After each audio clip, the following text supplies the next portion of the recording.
This talk is a deep dive into the syntax of my primary constructed language, Skerre. And so some background things to get out of the way.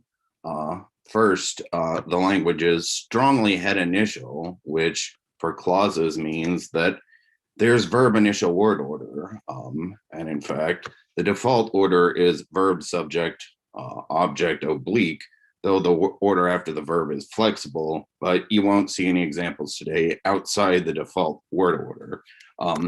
Speaking of examples, we have one right here, Yashin Sakarak Ihoshi Yetsotar, and you have here a verb, the subject, the object, and the oblique.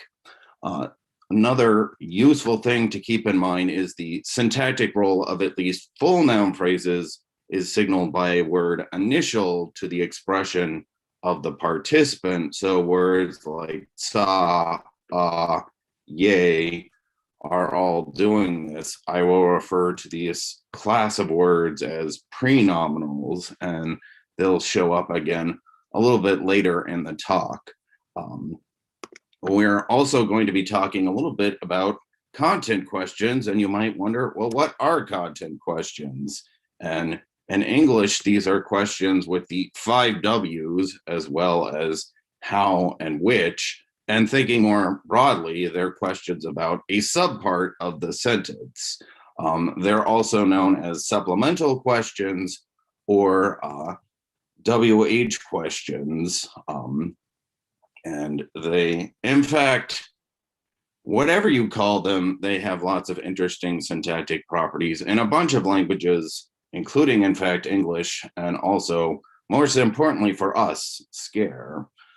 So the roadmap of the rest of the talk will look like, first, we'll talk some about the expression of content questions, which will lead into a discussion of cleft constructions, both kind of generally, and also why I ended up adopting them for Skerre. And this will lead to a discussion of some further problems and then the solutions that I have devised to this point. So when you look at content questions cross-linguistically, you find there are several different ways that languages choose to make them. One strategy is sometimes called in situ, where you just stick the interrogative expression where it would otherwise go, given its syntactic role. And you get this in certain questions in English, like, you're talking about what? And the what here is exactly in the place you'd expect it to be, given that it's a question about what you're talking about. Another possibility is to use dislocation, I'll call it, where you in fact stick the interrogative expression first in the sentence, and then you follow it up with pretty much normal sentence afterwards. But it is important that the normal sentence have the interrogative expression missing, because you in fact don't have it expressed twice in the sentence, just once. And this is in fact English's normal strategy. So the question, what are you talking about, shows this sort of thing. There's a little funniness with the verb and the subject that I'm going to ignore. There's also the option of using a cleft construction, which I think is the least well known, and so it's worth talking a little bit more about. So what is a cleft construction? It's, I think, a little difficult to define in a super satisfactory way for all languages, but I think at least a plausible working definition would be that it is a biclausal combination. So it's a sentence made out of 2 clauses, and the main clause is characterized by having an equational predication, essentially the equivalent of the English verb be. And then you also have some sort of subordinate or nominalized clause as the other clause. Semantically, the cleft expresses the same content as a normal sentence. And in fact, people often talk about how the two are truth-conditionally equivalent. But the cleft does not express the same contextual meaning as the normal sentence, a particular thing that we'll return to in a few slides. English, in fact, doesn't even have just one cleft construction, but several of them. The most well-known include it clefts, like it was cleft constructions that they were talking about, and things that are known as WH clefts, or sometimes called pseudo clefts. What they were talking about was cleft constructions. So why was I able to sort of convince myself to use clefts and Skerre? Well, there were, I think, three general reasons. The first one I will sort of jokingly refer to as peer pressure, which boils down to the fact that, in fact, clefts for content questions seem to be quite common in verb initial languages, and you find them in verb initial languages across the globe. So they appear in all sorts of languages from the Austronesian family. They occur in many languages of the Pacific coast of North America, including the Chimshanic languages, the Salishan languages, at least some Wakashan languages, and a little further to the south, the now extinct Chumashan languages also seem to have used clefts once upon a time. You also find that this occurs in some Mayan languages. It even occurs, at least in some Celtic languages, though this might be maybe a little more historical than current. And in fact, you even find this pattern in some other languages that aren't strongly verb initial. So it does occur in some Algonquian languages, and I believe it occurs in at least some Bantu languages. So in essence, I was sort of like, well, all the cool languages are doing it, so Skerre should do it too. I was also able to convince myself in thinking about sort of the interface between information structure and syntax, information structure being about sort of how things are packaged up.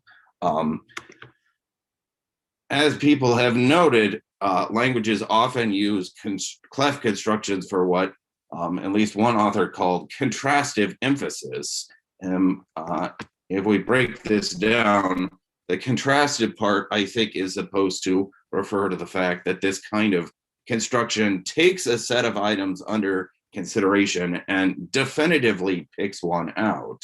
And the emphasis part refers to the fact that this kind of construction strongly highlights this item, whether through syntax or through prosody or some combination thereof. It does seem when we look at content questions that there are, in any content question, a large set of items under consideration, namely all the possible answers. And in fact, the question asker generally would like to know which item ultimately to consider, and sort of highlighting the nature of that desire might be something that they would like to do. And so I think cleft constructions offer them a means of doing that. And so I feel that the information structure properties of cleft constructions fit very well with the information structure requirements of content questions. So this is sort of a good marriage of different components of the grammar. Lastly, I was able to convince myself to do this through looking at sort of interrogative phrase location in the sentence. It seems pretty clear to, I think, everyone that's looked at verb initial languages that they have an overwhelming propensity to have interrogative expressions first in content questions. And in fact, if you want to go into the World Atlas of Linguistic Structures online and see this for yourself, the data sort of bear it out. So if you take the feature on subject verb order and cross it with the feature that looks at interrogative phrase location in the way that you can on that fun-filled website, you find that 70% or thereabouts of the languages with VS order, which sort of approximates verb initial, have their interrogative phrases obligatorily initial. I think if they were looking at possibly initial, the number would actually be even higher. But this does seem to be a tendency for this type of language.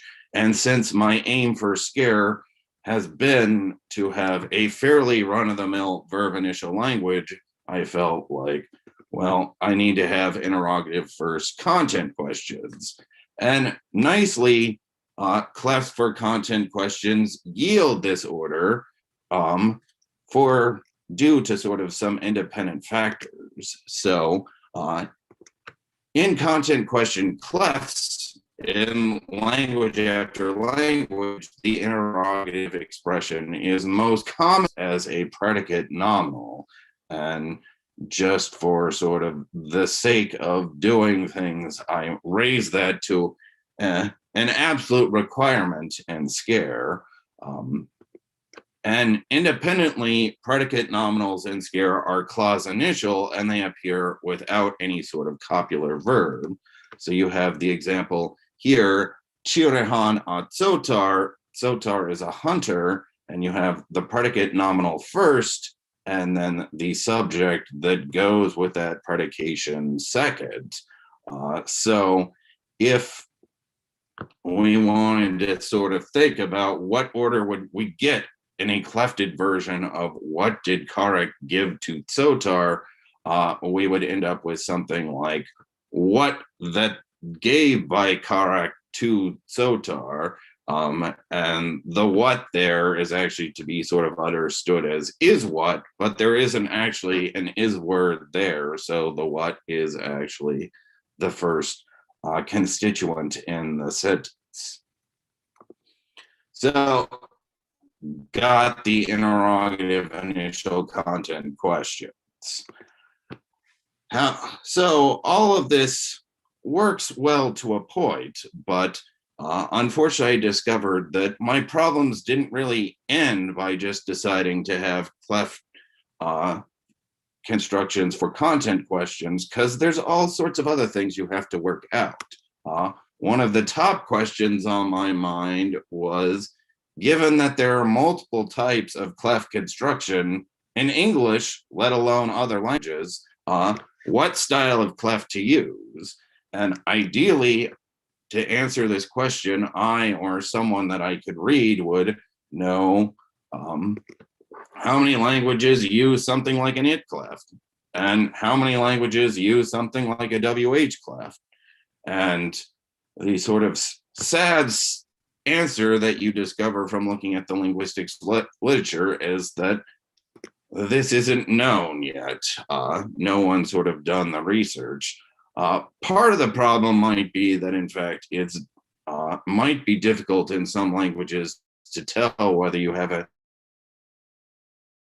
something like a WH cleft, but nevertheless, there's no good typological data to rely on.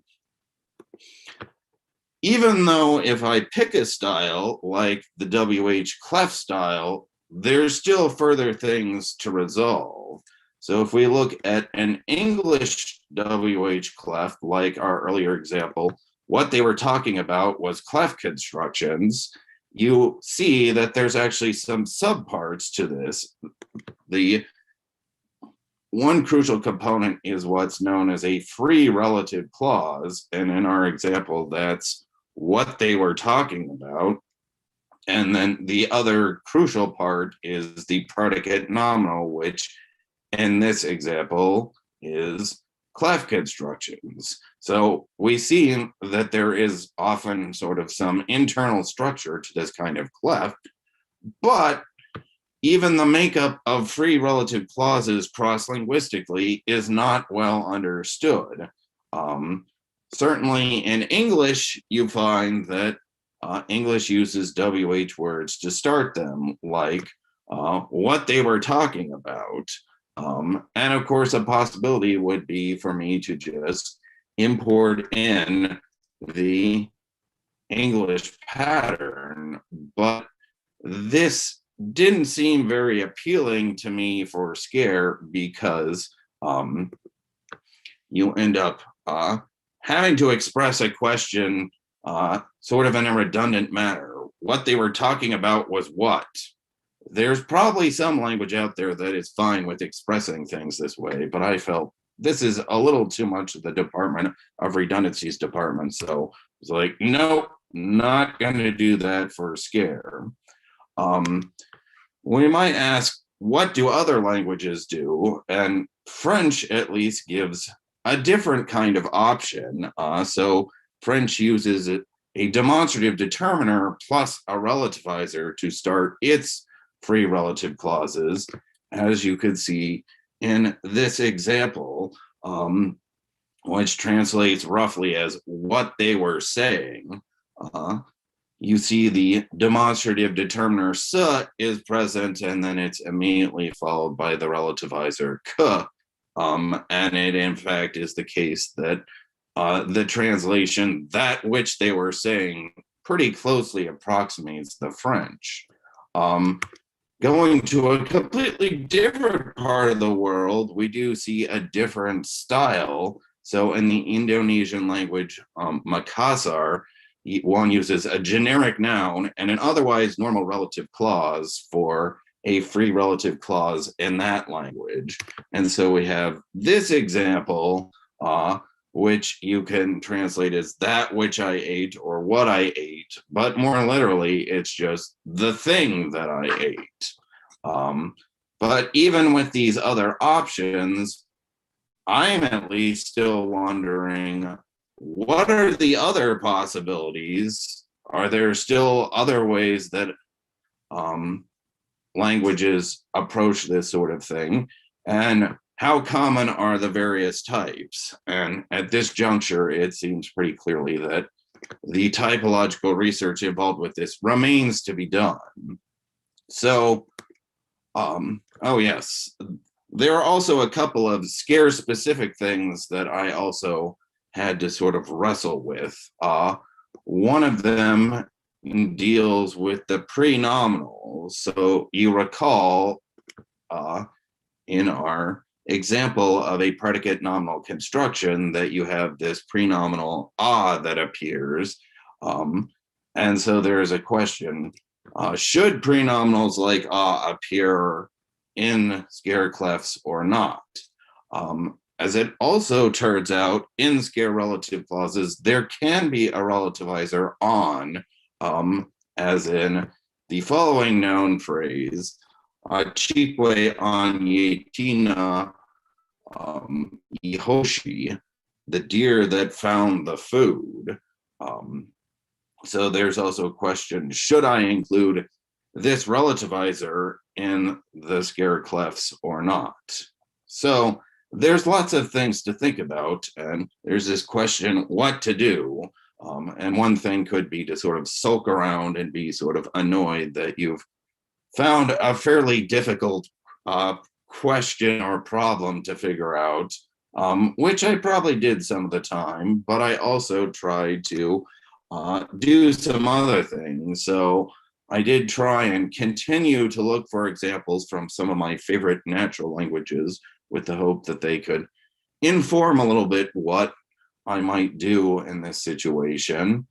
I also tried to search for and read relevant literature, some of it older, though I more or less arbitrarily decided anything over 10 years was older, and also some newer works, and conveniently there has been some interest in looking at this type of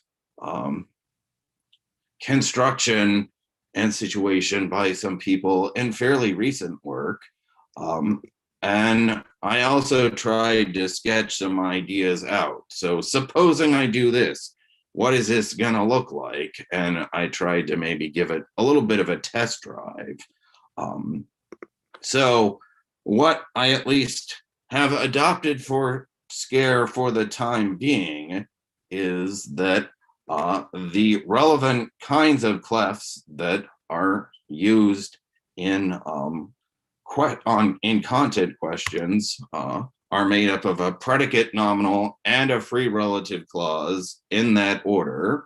The free relative clauses I decided are made up of a free relative clause particle on plus the remainder of the clause that's more or less sort of as usual. The on is a fuse form of the absolutive prenominal and the relativizer. And so the actual Skerre rendition of the question, what did Kar give to Tsotar, would be Sei an Yashin Sakarak Ye Tsotar, where you have the initial Sei word and then you have the free relative clause starting with on and going all the way to the question mark. So what have I learned from all of this? Well, I've learned that there's much more cross-linguistic diversity than one might expect, even within the realm of just content questions. But this is something I found repeatedly. When you actually look at what languages do, you find there's often more options available than you might have initially thought. It's also obvious that there's a bunch of things that linguists still don't know about the nature of languages, which is good because I guess that will keep linguists employed for the foreseeable future because there's still problems to be worked on. I came away from this still feeling like clefs are very interesting, and I definitely give it a 10 out of 10, would recommend shifting to clefs again. And from this particular talk, I found that sometimes one needs to do an LCC talk to truly make a decision about something in their own conlang. So here are some of the works that were referenced in the talk. And I'm happy to take questions. Thanks so much, Doug. I think when we get into some of the obscure left peripheries of syntax, people get scared and start making puns in YouTube chat, including scare clefts, tremble clefts, scare quotes. One of the things, I'll start with my own question, that I've been trying to debate on how to make WH questions in some of the conlangs I'm working on is whether or not to use multiple strategies. So maybe there's an in situ possibility versus a movement or a cleft possibility. And obviously, I think one would be used far more prominently than the other. But did that factor into your decision making for Skerre at all, that you could have multiple strategies? Yeah, so actually the way that the language is designed in full is that there are multiple strategies. And in C2 is certainly a possibility. The thing within C2 is there's not much to worry about there. If you've created the rules for syntax, you more or less know where things are going to go. But when you try out something like clefs, then you have to be like, well, how am I going to make this thing? And how am I going to make that thing? So I sort of suppress the NC2 stuff because it's like, yeah, that was easy. Sounds good. Fenor of Sunspear asks, what if relative what and interrogative what were different words? Would it seem a little less redundant? And I didn't quite catch in your glosses there. Do you have separate words for those in Skerre, unlike English? I mean, I guess that would be a way to devise things so that you have sort of a special set of words that would appear in free relative clauses so that they wouldn't be homophonous. But I was sort of going with the idea that what English actually does is it uses its WH words at the beginning of its WH clefs, and then to also have a question word would be sort of off. But yeah, I mean, there's some other types of question or WH or other types of clefs. So like in English, there's what some people call the TH clefs, which are like the one that or the thing that. And obviously, if your sentence is like the thing that we were talking about is what, then the redundancy goes away. A question in the Zoom chat here from Matt Pearson. Is there a separate strategy for adverbial content questions like when did Sotor see Karak? That's a good question, and at least as it's actually devised, and this is sort of stolen straight out of the Western Austronesian playbook, but you can in fact use a dislocation construction for some of the adverbial ones, and the clefs are, there's I think probably some clefs or some adverbials you could cleft as well, but clefs are actually in my imagination mostly designed for like argument type questions.